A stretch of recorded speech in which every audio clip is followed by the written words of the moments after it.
గత పాలన నేటి పాలన అన్నది ప్రజలు చూస్తుంటారు. అందులో మోడీ సర్కార్ ఆలోచించాల్సింది బిఎస్ఎన్ఎల్ విషయం. డిఆర్డిఓని చక్కగా బాగు చేశారు, సైన్యానికి సంబంధించి బాగు చేశారు, అట్లాగే బ్యాంకింగ్ సెక్టార్ని బాగు చేశారు. బిఎస్ఎన్ఎల్ మీద దృష్టి పెట్టాల్సి ఉంది. ఎందుకంటే ఇది పోటీ యుగం. ఎయిర్టెల్ సక్సెస్ఫుల్గా ఉంది, జియో సక్సెస్ఫుల్గా ఉంది, టాటా సక్సెస్ఫుల్గానే ఉంది, ఐడియా ఇవన్నీ సక్సెస్ఫుల్గా ఉన్నప్పుడు ఒక్క బిఎస్ఎన్ఎల్ మాత్రమే ఎందుకు నడుస్తూ ఉంది అంతే. నష్టాలు తగ్గించామని చెబుతున్నాం, కానీ వాళ్ళతో ఎందుకు పోటీ పడదు?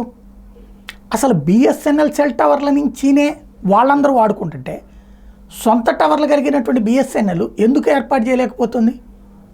Simple procedure.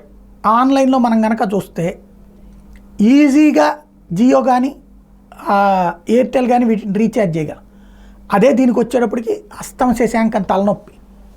ఎక్కువసార్లు నేను రీఛార్జ్ చేయించడానికి చూస్తే ఏదో ఒక ఎర్రర్ వస్తుంది, ఆగిపోద్ది, 2 సార్లు 3 సార్లు విరక్తి పుట్టేసి వదిలేయాల్సిన పరిస్థితి బిఎస్ఎన్ఎల్కి సంబంధించి. బట్ పల్లె ప్రాంతాలకు కూడా వాళ్ళకి సిగ్నల్ ఉండేటటువంటి ఏకైక అంశం.